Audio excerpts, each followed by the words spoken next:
चीज खो चुके थे जिसे हम सबसे ज्यादा चाहते थे।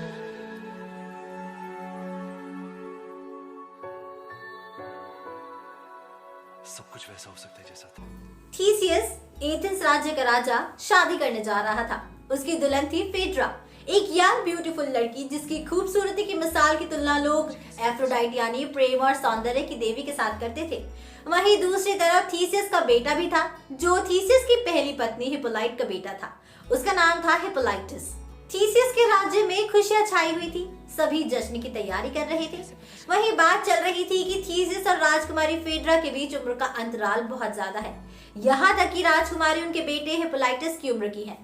थीसियस वृद्ध है और राजकुमारी फेड्रा जवान, उनकी ये जोड़ी बेमेल है। वहीं दूसरी तरफ हिप्पोलाइटस, जिसने उम्र भर ब्रह्मचारी रहने की कसम खाई थी, वो देवी एफ्रोडाइट और एथेना के लिए पूरी तरह से समर्पित था। हिप्पोलाइटस की सेवा और आस्था से देवी एफ्रोडाइट बेहद खुश रहती थी। उन पर उसके पिता द्वारा उसकी मां को धोखा देने और दूसरी शादी करने की बात से वो बहुत ज्यादा नाराज थी। इसलिए एफ्रोडाइट ने ऐसा किया कि फेड्रा हिप्पोलाइटस के प्यार में पड़ जाती है।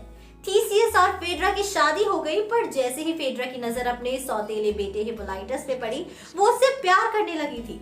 हिप्पोलाइटस इन सारी बातों से अनजान था। वहीं फेड्रा हिप्पोलाइटस से अपने प्यार का इजहार करने के लिए उससे मिलने के लिए तड़प रही थी।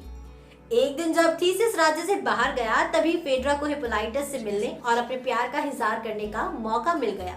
उसने हिप्पोलाइटस को अपने पास बुलाया और अपने प्यार का उससे इजहार किया। उल्टा वो तो फेड्रा के बर्ताव से अवाक रह गया और फेड्रा के प्रपोजल को ठुकराकर वहां से भाग निकला।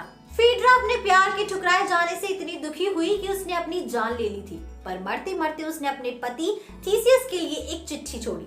वो चिट्ठी में लिखा था कि हिप्पोलाइटस ने थीसियस की गैर मौजूदगी में फेड्रा का फायदा उठाने की कोशिश की थी और शर्म और रुसवाई के डर से उसने अपनी जान ले ली है।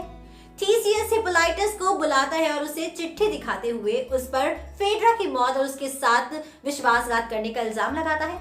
हिप्पोलाइटस इन सभी इल्जामों को नकारता है और उसे असली बात बताता है, पर उल्टा उसके पिता थीसियस उस पर और भी ज्यादा गुस्सा करते हैं। पर वो अपने बेटे से बहुत ज्यादा प्यार करते हैं, तो इसलिए वो हिप्पोलाइटस को कोई भी दंड नहीं देते। अब हिप्पोलाइटस इन सभी बातों से हैरान और परेशान था। वो चैरियट पर बैठ राज्य से जा चुका था। तभी खबर आती है कि उसके साथ दुर्घटना हो चुकी है और वो बुरी तरह से घायल है। अब ये सब तमाशा राजमहल का वो सेवक भी देख रहा था, जो फेड्रा का खास था और उसे फेड्रा के प्रेम संबंधों के बारे में सब कुछ पता था। वो जल्द ही थीसियस के पास पहुंचता है और फूट फूट कर सारी कहानी का विस्तार उसको बताता है। थीसियस अब सब कुछ समझ चुका था। वो अपने घायल बेटे हिप्पोलाइटस से मिलने जाता है और पर तब तक बहुत देर हो चुकी थी और उसकी मौत हो चुकी थी। थीसियस अपनी बीवी और अपना बेटा खो चुका था। अंत में किसी को भी अपना प्यार नहीं मिला था। अब इससे हमें ये सीख मिलती है कि प्रेम कितना खतरनाक और जानलेवा भी हो सकता है, इसलिए इस प्रेम को टुच या नकारने की कभी गलती नहीं करनी चाहिए। कुछ ऐसी ही कहानी है, कुछ कुछ होता है टू की भी। लव, लॉस, ग्रीफ और प्यार की खट्टी मीठी कहानी, प्यार के लिए हर हद को पार कर जाने की कहानी, प्यार में खुद को कुर्बान कर देने की कहानी। जल्द ही बड़े पर्दे पर आने जा रही है करण जौहर की कुछ कुछ होता है 2 फिल्म।